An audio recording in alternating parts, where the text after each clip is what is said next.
Hello दोस्तों, आपका स्वागत है आपके YouTube चैनल मनु टेक्निक्स पर। हम इस वीडियो में जानेंगे transformer and rectifier welding machine के बारे में। इसमें सबसे अच्छी वेल्डिंग मशीन कौन सी है और कौन सी वेल्डिंग मशीन अच्छे से काम करती है और दोनों का इस्तेमाल किया जाता है।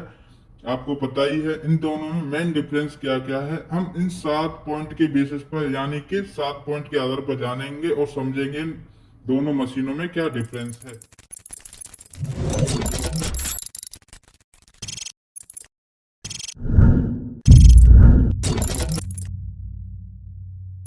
तो सबसे पहला पॉइंट है power conversion. Transformer welding machine जो होता है वो कन्वर्ट करता है high voltage to low voltage current AC को, और low voltage high current AC में वेल्डिंग के लिए यानी हाई वोल्टेज को लो वोल्टेज में कर देता है, जबकि लो वोल्टेज को हाई करंट कर देता है, जो कि हमारी वेल्डिंग की पहली रिक्वायरमेंट होती है इलेक्ट्रिकल आर्क वेल्डिंग में।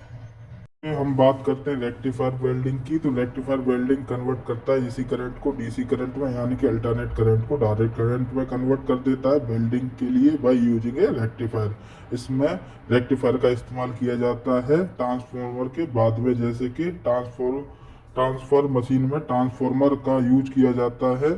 रेक्टिफायर में ट्रांसफर के बाद रेक्टिफायर का इस्तेमाल किया जाता है एसी को डीसी में कन्वर्ट करने के लिए।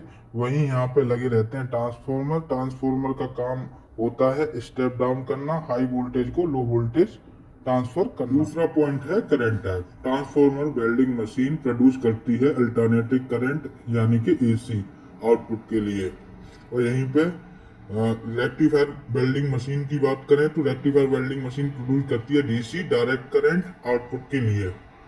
नेक्स्ट पॉइंट है आर्क स्टेबिलिटी। जो हमारा ट्रांसफॉर्मर वेल्डिंग मशीन होता है उसमें एसी करंट होता है, जिसकी वजह से लेस स्टेबिलिटी मिलती है। और आर्क जो होता है वो वेल्डिंग आर्क, क्योंकि करंट इसमें रिवर्स डायरेक्शन में फ्लो करता है। वहीं हम बात करें रेक्टिफायर वेल्डिंग मशीन की, तो उसमें डीसी करंट आउटपुट होता है जिसमें ज़्यादा आर्क प्रोड्यूस होता है, क्योंकि करंट एक ही डायरेक्शन में फ्लो होता है और इसकी वजह से ज़्यादा अच्छा माना जाता है प्रिसिजन वेल्डिंग के लिए।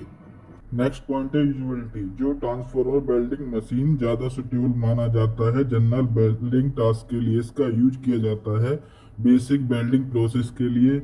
वहीं हम बात करें रेक्टिफायर वेल्डिंग मशीन की, तो इसका इस्तेमाल किया जाता है एडवांस और स्पेसिफिक एप्लीकेशन के लिए, जैसे कि टीआईजी जाने के tungsten inert gas welding, MIG metal inert gas welding के लिए, क्योंकि हमें इसमें स्टेबल आर्क मिलता है, हमें वेल्डिंग कंट्रोल भी अच्छा मिलता है और इसका इस्तेमाल जनरल पर्पज वेल्डिंग मशीन के लिए भी किया जा सकता है। ये तो हो गया इसका प्लस पॉइंट।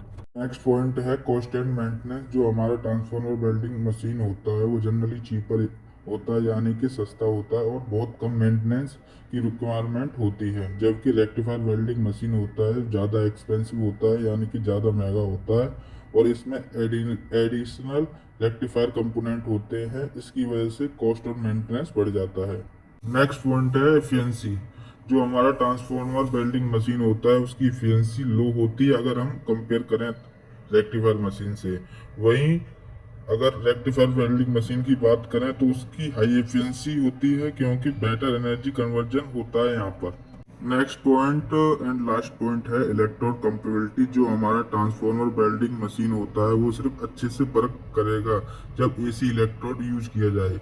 वहीं हम बात करते हैं रेक्टिफायर वेल्डिंग मशीन की, तो यहाँ पर वाइड रेंज इलेक्ट्रोड यूज कर सकते हैं। एसी इलेक्ट्रोड को भी रेक्टिफायर वेल्डिंग मशीन पर यूज कर सकते हैं। इन समरी हम बोल सकते हैं ट्रांसफॉर्मर वेल्डिंग होता है वो सिंपल होता है, जो कि प्रोवाइड करता है एसी पावर आउटपुट में, जबकि रेक्टिफायर वेल्डिंग मशीन होता है वो कन्वर्ट कर देता है एसी को डीसी में और इसके साथ बेटर कंट्रोल और क्वालिटी प्रोवाइड करता है वेल्डिंग ऑपरेशन में। तो फ्रेंड आप समझ गए होंगे ट्रांसफॉर्मर वेल्डिंग मशीन और रेक्टिफायर वेल्डिंग मशीन में कौन सी वेल्डिंग अच्छी होती है, अच्छे से काम करती है, दोनों में डिफरेंस क्या है। थैंक यू, मिलते हैं नेक्स्ट वीडियो में। Bye bye.